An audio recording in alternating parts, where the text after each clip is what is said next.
Hello everyone, आप सभी का स्वागत है एडुटेप में। यहाँ पर हम FCI AG3 की तैयारी कर रहे हैं, जिसमें आज हम नया टॉपिक स्टार्ट करने वाले हैं सेल्स एंड टिश्यूज के बारे में। ये आता है बायोलॉजी में।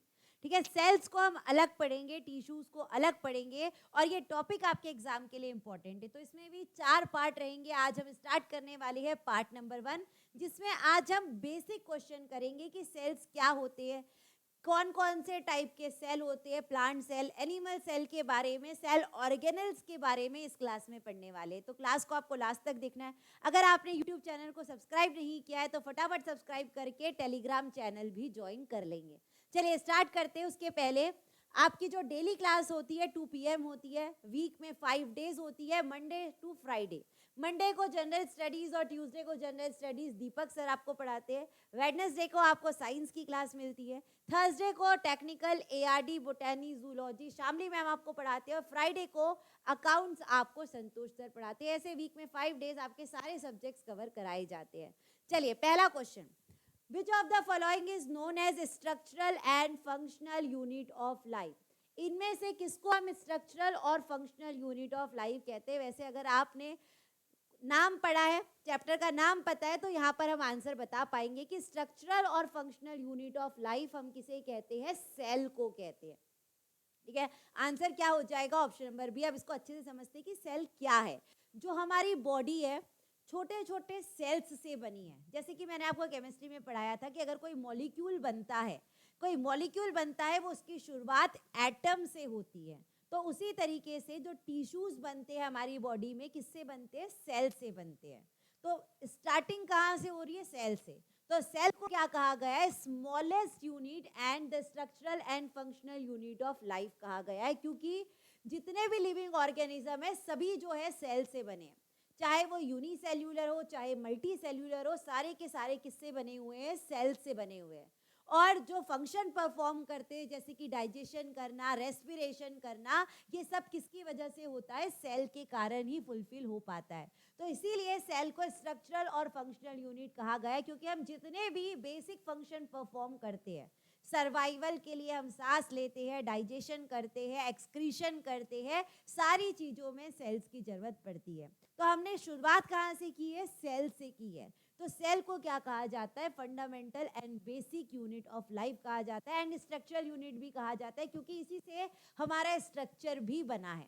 ठीक है, तो अब ये सेल को डिस्कवर किसने किया है, सेल के बारे में हमें बताया किसने, who discovered the cell and coined the term cell. ये भी आपके लिए इंपॉर्टेंट क्वेश्चन है। अगर ये चैप्टर पढ़ रहे हैं तो हम एक एक बातें इसमें कवर करने वाले हैं।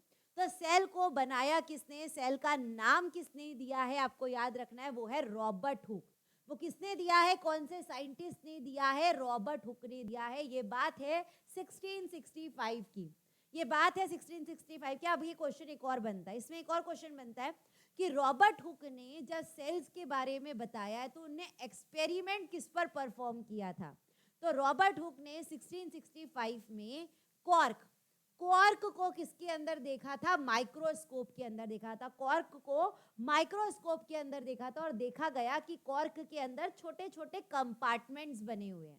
उसे क्या नाम दे दिया गया, सेल्स नाम दे दिया गया। तो आपसे यहाँ पर 2 क्वेश्चन बन सकता है कि सेल के बारे में डिस्कवरी किसने की है, रॉबर्ट हुक ने की है, कब की है, 1665 में की, और किस पर एक्सपेरिमेंट करके सेल्स के बारे में पता चला, तो स्लाइस ऑफ कॉर्क। और माइक्रोस्कोप के अंदर इसको देखा गया और पाया गया कि कॉर्क के अंदर स्मॉल स्मॉल कंपार्टमेंट्स रहते हैं, जिसे सेल्स कहा जाता है। जैसे हमारी बॉडी में जो सेल्स है वो स्मॉल स्मॉल कंपार्टमेंट्स है। आगे बढ़ते क्वेश्चन नंबर 3 में आते हैं। What are the 2 main types of cells based on presence of nucleus. Nucleus के प्रेजेंस के हिसाब से 2 टाइप्स के सेल्स रहते हैं। ये सेल के अभी नाम बस हम पढ़ रहे हैं, आगे आने वाले पार्ट्स में इसमें और डीप में हम पढ़ने वाले। तो पहले आपको पता रहना चाहिए कि सेल्स जो है 2 टाइप में डिवाइड किए गए हैं on the basis of nucleus. तो बात है ये प्रोकैरियोटिक और यूकैरियोटिक की। ठीक है, न्यूक्लियस के बेसिस पर, न्यूक्लियस देखिए एनिमल और प्लांट सेल भी होता है, एनिमल और प्लांट सेल भी होता है। बहुत सारे बच्चे यहाँ पर कंफ्यूज हो जाते हैं कि एनिमल और प्लांट सेल होगा, लेकिन न्यूक्लियस जो रहता है एनिमल और प्लांट सेल दोनों में रहता है। तो न्यूक्लियस के हिसाब से जिसे क्लासिफाई किया गया है वो होते हैं प्रोकैरियोटिक और यूकैरियोटिक। अब प्रो का मतलब, प्रो का मतलब क्या होता है? प्रिमिटिव। प्रो को कहां से लिया गया है? प्रिमिटिव से लिया गया है। और कैरियोटिक का मतलब होता है न्यूक्लियस। इसके अंदर न्यूक्लियस नहीं होता है। लेकिन यूकैरियोटिक का मतलब, यू का मतलब क्या होता है? यू कहां से लिया गया है? यू का मतलब होता है ट्रू। और कैरियोटिक का मतलब होता है न्यूक्लियस। तो इसके अंदर न्यूक्लियस होता है। तो प्रोकैरियोटिक सेल्स के अंदर न्यूक्लियस नहीं होते और यूकैरियोटिक सेल्स के अंदर वेल डिफाइंड न्यूक्लियस होते हैं और जिसमें मेम्ब्रेन भी होता है। और प्लांट सेल और एनिमल सेल किसके अंदर आते हैं? यूकैरियोटिक के अंदर आते हैं। देखिए क्लासिफाई करना कैसे है वो आपको याद रखना है। सबसे पहले सेल्स को दो पार्ट में डिवाइड किया गया है, प्रोकैरियोटिक और यूकैरियोटिक। प्रोकैरियोटिक वो सेल्स होते हैं जिसमें न्यूक्लियस नहीं होता, जैसे कि एग्जांपल हो गया बैक्टीरिया। बैक्टीरिया जो है उसके अंदर न्यूक्लियस नहीं होता है। बैक्टीरिया किसके अंदर आते हैं? प्रोकैरियोटिक के अंदर आते हैं। और यूकैरियोटिक का मतलब होता है जिसके अंदर न्यूक्लियस होता है और उसके आजू बाजू मेम्ब्रेन्स भी रहते हैं, सेल मेम्ब्रेन, जैसे कि प्लांट सेल और एनिमल सेल। तो प्लांट सेल और एनिमल सेल किसके अंदर आते हैं? यूकैरियोटिक के अंदर आते हैं। ये क्लासिफिकेशन आपको याद रखना है, इंपॉर्टेंट है। पहले हमें ये पता रहना चाहिए कि प्लांट सेल और एनिमल सेल आते किसके अंदर है, तभी हम सेल ऑर्गेनेल्स के बारे में पढ़ पाएंगे। ठीक है, तो ये आपको ध्यान रखना है। आगे बढ़ते हैं, क्वेश्चन नंबर 4 में आते हैं। What is the function of cell membrane? अब ये सेल मेम्ब्रेन का फंक्शन क्या है? जैसे कि हमने अभी देखा, यूकैरियोटिक सेल के अंदर वेल डिफाइंड न्यूक्लियस होता है जो सेल मेम्ब्रेन से सराउंडेड है।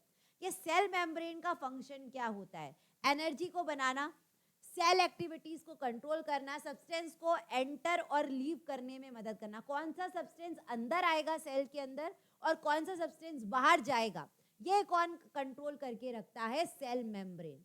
तो cell membrane allows the substances to enter और लीव द सेल, ये आपको याद रखना है। ठीक है, तो इसका आंसर क्या हो जाएगा हमारा? ऑप्शन नंबर सी हो जाएगा। ये आपको याद रखना है। ठीक है, तो देखिए यहाँ पर सेल मेम्ब्रेन को हम बोल सकते हैं गेट कीपर की तरह। गेट कीपर क्या करता है? गेट कीपर ये चेक करता है कि किसको अंदर जाने देना है, किसको अंदर नहीं जाने देना है। अगर कोई फैमिली मेंबर है वो हमारे घर के अंदर आ सकता है, लेकिन अगर कोई बाहर का अजनबी है वो उससे पूछताछ करता है, उसके बाद उसको अंदर आने देते हैं। तो हम सेल मेम्ब्रेन को कह सकते हैं कि ये गेट कीपर है। एक थिन लेयर रहती है जो सेल को सराउंड करके रखती है, जो सेल को कवर करके रखती है, जो ऑक्सीजन और न्यूट्रिएंट्स अंदर और बाहर होते हैं, एंटर और लीव होते हैं, ये सारे का काम, वेस्ट को बाहर करने का काम कौन करता है? सेल मेम्ब्रेन करता है। तो ये सेल के अंदर बैलेंस बनाने के लिए, सेल के अंदर कौन सी अच्छी चीज आनी चाहिए, कौन सी खराब चीज बाहर जानी चाहिए, इसका बैलेंस कौन बनाकर रखता है? सेल मेम्ब्रेन बनाकर रखता है। आगे बढ़ते क्वेश्चन नंबर 5 में आते हैं। Which organelle is known as power house of the cell? अब पावर हाउस क्या है? पावर हाउस मतलब जहां से सबसे ज्यादा एनर्जी मिलती है। तो सेल के अंदर ऐसे कौन सा ऑर्गेनल है जिसे power house of the cell कहा जाता है? ये सबसे इंपॉर्टेंट क्वेश्चन है। एक सुसाइडल बैग वाला और एक पावर हाउस वाला। तो अभी मैं आपको पावर हाउस पढ़ा रही हूँ, उसके आगे हम सुसाइडल बैग्स भी पढ़ेंगे।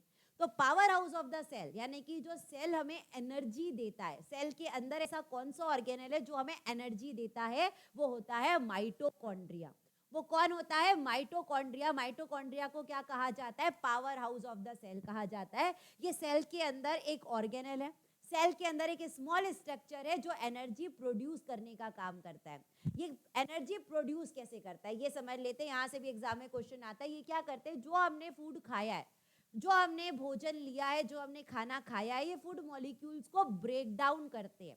जब फूड मॉलिक्यूल्स ब्रेक डाउन होते हैं वो एनर्जी रिलीज करते हैं, किसके फॉर्म में? एटीपी के फॉर्म में। किसके फॉर्म में एनर्जी रिलीज करते हैं? एटीपी के फॉर्म में। एटीपी का फुल फॉर्म क्या है?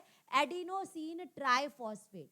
एडिनोसिन ट्राइफॉस्फेट के फॉर्म में एनर्जी रिलीज करते हैं और उसी एनर्जी की वजह से हम सारे फंक्शन परफॉर्म कर पाते हैं। इसीलिए जो एनर्जी हमें दे रहा है, इसलिए इसका नाम क्या रखा गया है? Power house of the cell रखा गया है। अब ये कितनी एनर्जी बनाते हैं आपको याद रखना है? 38 एटीपी। 36 से 38 एटीपी एनर्जी हमें माइटोकॉन्ड्रिया से मिलती है। ठीक है, जैसे कि हमने खाना खाया, जब भी हम खाना खाते हैं, खाना किस में बदलता है? ग्लूकोज में बदलता है। जब भी हम फूड लेते हैं, फूड ग्लूकोज में बदलता है। ये ग्लूकोज हमारे सेल्स में जो ऑक्सीजन रहता है, हमारे सेल्स में ऑक्सीजन रहते हैं, सेल्स में जो ऑक्सीजन रहता है उससे साथ जाकर ये ग्लूकोज रिएक्ट हो जाता है और वहां पर हमें एनर्जी मिल जाती है।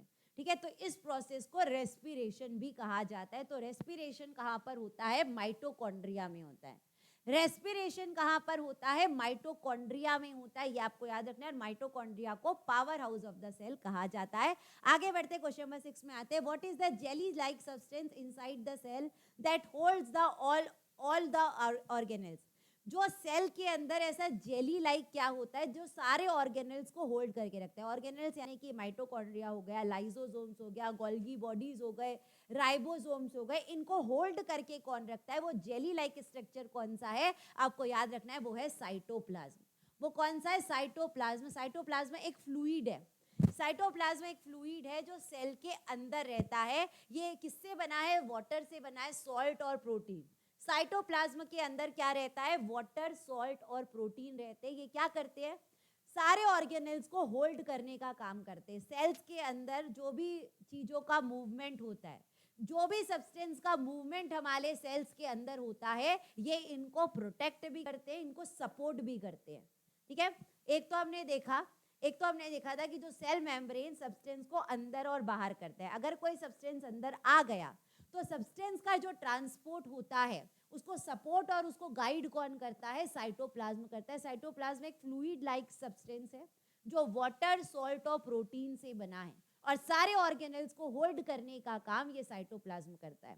आगे बढ़ते हैं, क्वेश्चन नंबर 7 में आते हैं। What is the main function of nucleus in a cell? हमने दूसरे या तीसरे क्वेश्चन में देखा कि न्यूक्लियस के हिसाब से हमने सेल्स को कैसे डिवाइड किया था।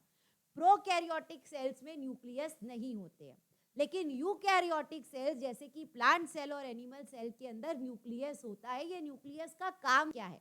ये न्यूक्लियस क्या करता है? फूड प्रोड्यूस करता है क्या? नहीं। फूड तो एनिमल प्रोड्यूस नहीं कर सकते, तो ये न्यूक्लियस अगर एनिमल सेल में है तो ये फूड प्रोड्यूस नहीं करता। वेस्ट को रिमूव करना नहीं। ये क्या करता है? सेल एक्टिविटीज को कंट्रोल करता है और डीएनए को होल्ड करता है। अब यहाँ पर आती है इंपॉर्टेंट बात। चलिए न्यूक्लियस के बारे में समझते हैं। न्यूक्लियस को क्या कहा जाता है? ब्रेन कहा जाता है। ब्रेन क्या करता है? हमें इंस्ट्रक्शन देता है हमें कौन सा काम करना है, कौन सा काम नहीं करना है। वैसे ही सेल के अंदर सेल का जो ब्रेन है वो कौन है? न्यूक्लियस है। सेल का जो ब्रेन है वो कौन है? न्यूक्लियस है। न्यूक्लियस सेल को बताता है क्या काम करना है, क्या काम नहीं करना है। तो आपको याद रखना है, गेट कीपर हमने देखा था cell membrane, power house of the cell हमने देखा था माइटोकॉन्ड्रिया, और ब्रेन ऑफ द सेल हम देख रहे हैं न्यूक्लियस। न्यूक्लियस जो रहता है सारे फंक्शन को कंट्रोल करता है और इसके अंदर डीएनए होता है। डीएनए एक क्या है? जेनेटिक मटेरियल है। डीएनए क्या है? जेनेटिक मटेरियल है। पेरेंट्स से बेबीज में जाता है डीएनए।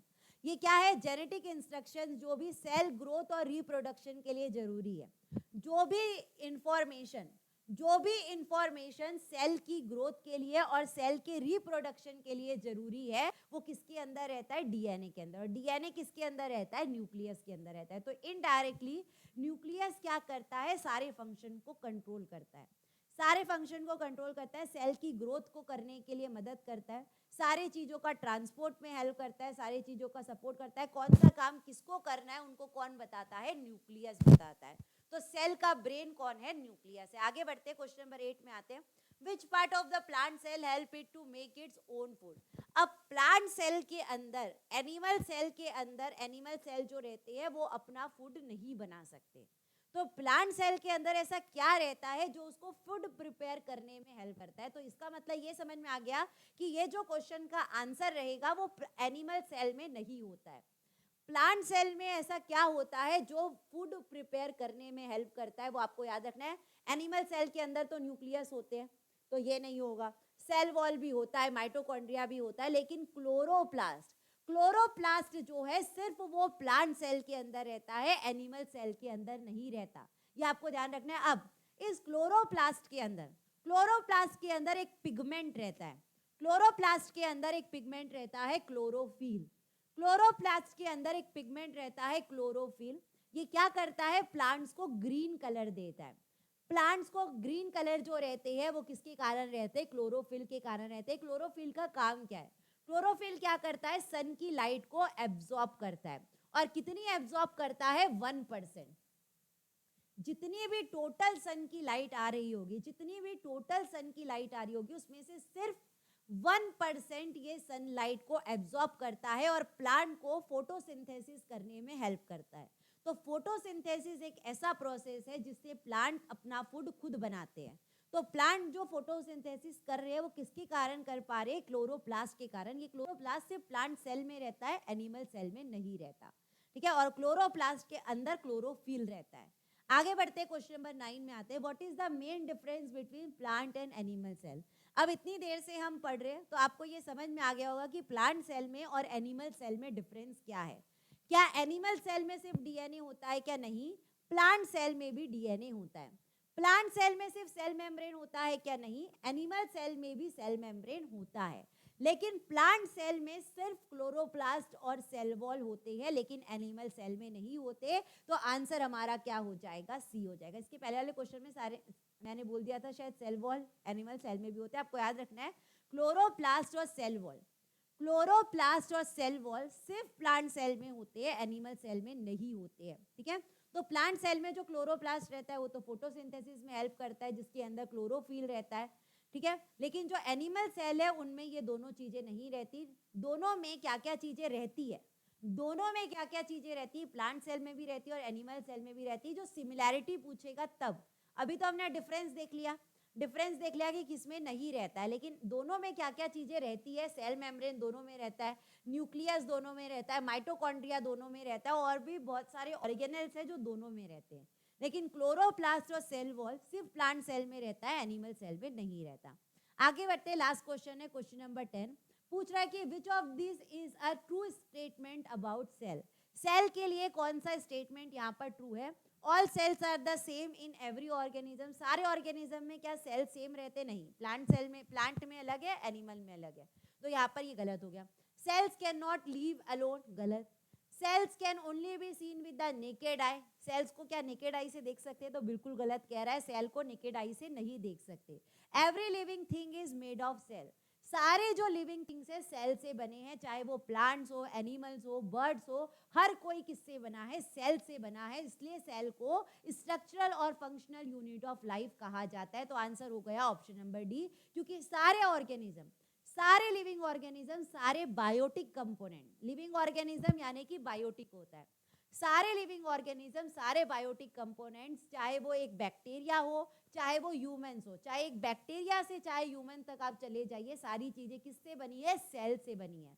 चाहे वो यूनिसेल्यूलर हो, यूनिसेल्यूलर का मतलब क्या होता है? जिसमें सिर्फ एक सेल रहता है, जिसमें सिर्फ एक सेल रहता है उसे यूनिसेल्यूलर कहते हैं। लेकिन एक से अगर ज्यादा सेल्स रहते हैं, जैसे कि हमें क्या कहा जाता है? मेनी सेल्स, यानी कि मल्टी सेल्यूलर कहा जाता है। तो ये सेल्स जो है वो हमें ग्रोथ करने में, डिवाइड करने में, फंक्शंस को परफॉर्म करने में हेल्प करते। तो सेल्स को इसीलिए स्ट्रक्चरल और फंक्शनल यूनिट और बेसिक यूनिट ऑफ लाइफ कहा जाता है। ये थे आज के हमारे बेसिक क्वेश्चंस, 10 क्वेश्चंस जो हमने सेल्स एंड टिश्यूज वाला टॉपिक स्टार्ट किया है। इससे थोड़े एडवांस लेवल के क्वेश्चन हम पार्ट नंबर 2 में करेंगे, लेकिन अभी सेल्स के बारे में ही करेंगे, उसके बाद टिश्यूज में आएंगे। पहले पूरा सेल कंप्लीट कर लेते हैं, फिर टिश्यू में आएंगे। अभी हमारे सेल्स में राइबोसोम्स के बारे में बचा है, उसके बाद गोल्गी अपैरेटस के बारे में बचा है, बहुत सारी चीज़ें बची है जो हम नेक्स्ट पार्ट में कवर करेंगे। तो आज के लिए हमारे 10 MCQs थे। अगर आपने यूट्यूब चैनल को अभी तक सब्सक्राइब नहीं किया, जल्दी से सब्सक्राइब कर लेंगे और साथ ही साथ टेलीग्राम चैनल को भी ज्वाइन कर लेंगे। तो मिलते हैं पार्ट नंबर 2 में, तब तक के लिए आप सभी को thank you, bye, take care and all the best.